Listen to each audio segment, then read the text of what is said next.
Ma'am, what are the steps to be followed by the companies for directors induction training? This is a very important question here. So what we have seen in practical is that when the director is supposed to be appointed on the board, the company secretary calls a newly appointed director and a brief about the company, then sends a copy of the memorandum, articles of association, bylaws, board charters, committee charters, and some of the basic information, last 3 years, annual reports, and all that. But you think that this limited information, is sufficient for a director to perform on the board his duties and responsibility effectively? So I always guide the board that there has to be a proper systematic process for the induction of a director. First of all, it should be pre-appointment stage we call that the chairman has to send the appointment letter and which congratulating him, and the process of induction should be mentioned properly in that appointment letter. Then comes a stage when you ask for the declarations, for the consent and for the disclosures, which is required in the regulations from a newly appointed director. Then the chairman should, call a newly appointed director. He should introduce, there's an introduction stage. He should introduce, the other fellow directors and the KMPs and other important staff of the organization. Explain him what is the working, how the organization works and what is the operating environment of the company. Then after that, the director has to complete the development and skill matrix. Now this development and skill matrix is a very important instrument. It has to be designed properly, what is expectations of the board from that particular director, what skills are required. So by filling and completing that development and skill matrix, even the newly appointed director will be able to analyze his strengths and weaknesses. And when it is analyzed by the board, then the board can also, analyze at what gaps the board needs to fill for training that particular director to be a board ready. So I think it's a two-way process, which is, and in that completing the two-way process, this index is very important. So it has to be drafted very properly. If the board is not able to do it, if anybody expert in the organization is not do it, so better take advice and support of a corporate governance consultants who are expertise in this.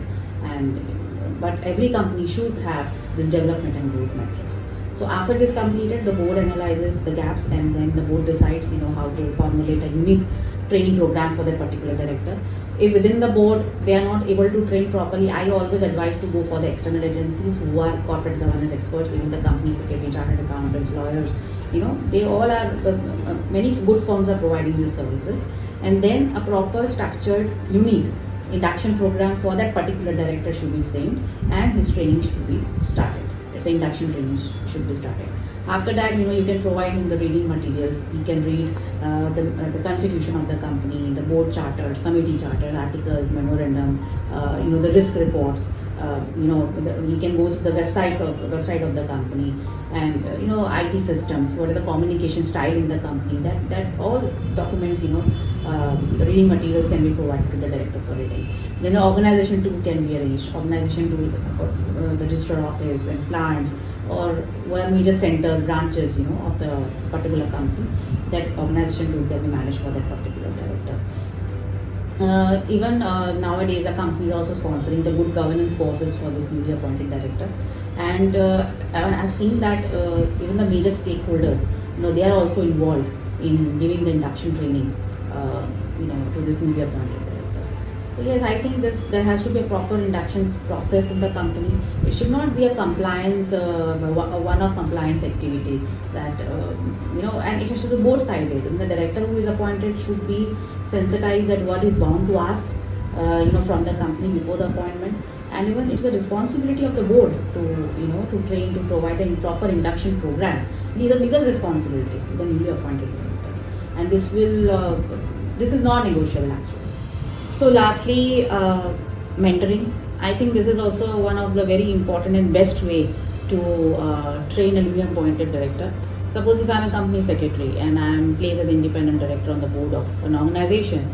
So I'm an expert in handling corporate governance matters, legal matters, matters relating to company law. But it is not necessarily that I am a financial expert. So a director who is having financial expertise, can become my mentor for training me in the financial matters. He can fill up the gap, and then I can be a board ready, being a part of the board decision.